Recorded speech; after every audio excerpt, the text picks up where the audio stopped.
মেদিনীপুরের রান্নাঘরে সবাইকে স্বাগত। তো আমার বন্ধুরা কেমন আছো? আশা করছি সবাই ভালো আছো। তো এই শীতের সকালে এই যে দেখো সকাল সকাল রান্না বান্না করতে বসে গেছি।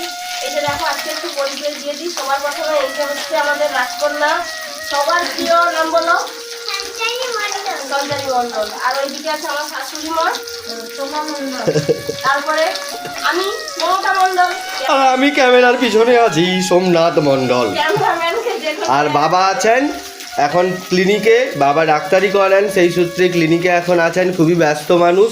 তবে কয়েকটা পোস্ট করা হয়েছে যাতে বাবার পরিচয়টা হয়তো পেয়েছো, দেখেছো বাবাকে, তবে আরও ভালোভাবে বাবার সঙ্গে পরিচয় করিয়ে দেব। তবে বাবা তো খুব বিজি মানুষ, আর ব্যস্ততা যখন থাকবে না, যখন ফ্রি থাকবেন উনি, অবশ্যই তোমাদের সঙ্গে মিট করিয়ে দেব।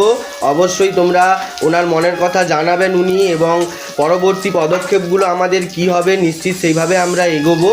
তো তোমরা ব্লগগুলো দেখছো, আশা রাখি তোমাদের ব্লগগুলো ভালো লাগবে। আর যেসব রান্নার রেসিপিগুলো দেওয়া হচ্ছে প্রত্যেকটা স্টেপে স্টেপে, সেগুলো আশা রাখি তোমাদের ভালো লাগবে। যদি কোনো ভুল ত্রুটি থাকে তাহলে নিজ ঘরের ছেলে মেয়ে মনে করে, নিজের পরিবার মনে করে ক্ষমা করে দেবে। আর সবথেকে বড় জিনিস হচ্ছে এই সোশ্যাল মিডিয়া প্ল্যাটফর্মটা এমন একটা মাধ্যম, যে মাধ্যমটায় যদি একে অপরের হাত ধরে আমরা সহানুভূতির সঙ্গে, ভালোবাসার সঙ্গে এগিয়ে যেতে পারি, তাহলে আমরা একদিন সফলতার শিখরে পৌঁছবো। তাই সবাই একে অপরের পাশে থাকবো, এই অঙ্গীকারবদ্ধ হব। এবং প্রত্যেকের যে ভিডিওগুলো, যে টাইপের ভিডিও করে সেই টাইপের ভিডিওগুলো দেখব।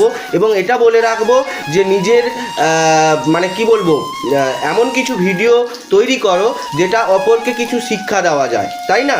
যদি আমরা এমন টাইপের ভিডিও করব না যেটা আমাদের পরিচয়টা একদম তলানিতে তলিয়ে যায়, এমন ভিডিও করব যেটা আমাদের একটা পরিচয় তৈরি করে। তো চলো, আজকের কিছু মেনু হচ্ছে শীতের সকালে, সেগুলো পরপর ডিসকাস করছে তোমাদের প্রিয় দিদিভাই রূপা, আর সাথে তো মা আছেই।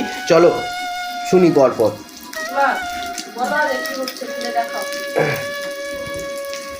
মা এখন পেঁয়াজ কাটায় ব্যস্ত। পেঁয়াজটা কেটে নিচ্ছে কেন? কারণ রান্নার উপকরণে কিছু জিনিস প্রয়োজন হয় যেগুলো বাধ্যতামূলক। তো এখানে কড়াইতে মাছ তুলেছি, মাছটা ভেজে নিচ্ছি তরকারির জন্য। হ্যাঁ, কড়াইতে ঘন্ট রান্না করছি, পালং শাকের ঘন্ট। রান্না করছি। আর ওদিকে কি হচ্ছে? এই যে আলু কাটছি, একটা ঝোল হবে। আচ্ছা, ঝোল হবে। ওই যে ওপাশে ডিম আছে, তারপরে এদিকে বাটনা বেটে নিয়ে চলে এসেছি। মাছের একটা টক হবে সরষা বাটা দিয়ে, কাঁচা তেঁতুল, এই যে কাঁচা তেঁতুল দিয়ে টক